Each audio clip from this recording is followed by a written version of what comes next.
background noise. Well, traditionally, Wampanoag people would use the mishoonash for river and lake and pond fishing, travel, trade, gathering of resources, and sometimes in military actions, as well as the bigger ocean-going vessels which were used in the sea for coastal trade and travel far up north, possibly to Canada and beyond, beyond up into the colder regions, and as well traveling down south.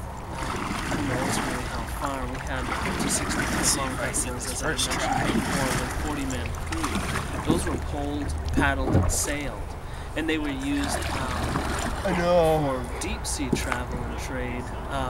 Travel out to Martha's Vineyard, Nantucket, and different islands like the Elizabeth Islands, and so on. Oh man, this is a beautiful day. South Circuit. They were even used for deep sea fishing and whaling.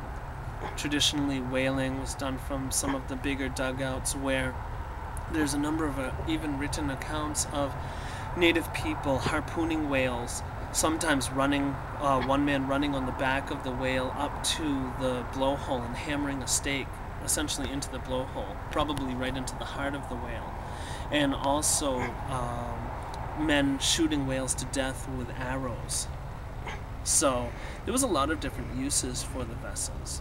There's nighttime fishing that was done by torch, because there were at times hearths in these boats and open fires where you set it up so that it won't burn the boat, and sometimes torches would be set ablaze in those fires and used to attract fish like sturgeon, especially at the full moon time in summer.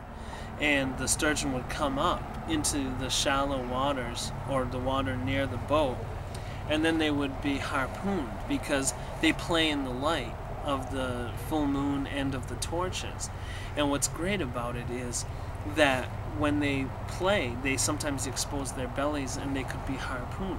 So it was a really good, really effective way of catching the sturgeon, which could sometimes be 17 feet long in those days.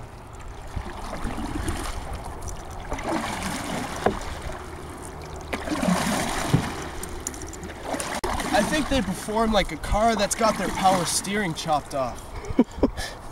You know, if you're used to like canoes or kayaks, then all you have to do is basically the same thing,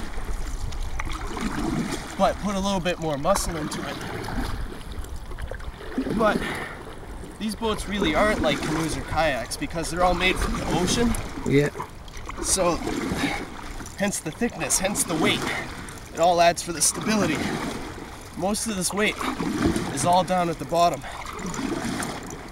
The thickness is about 5 inches there, so that'll basically just act like a sponge, soak up, you know, in a boat like this, maybe up to about 100 pounds more.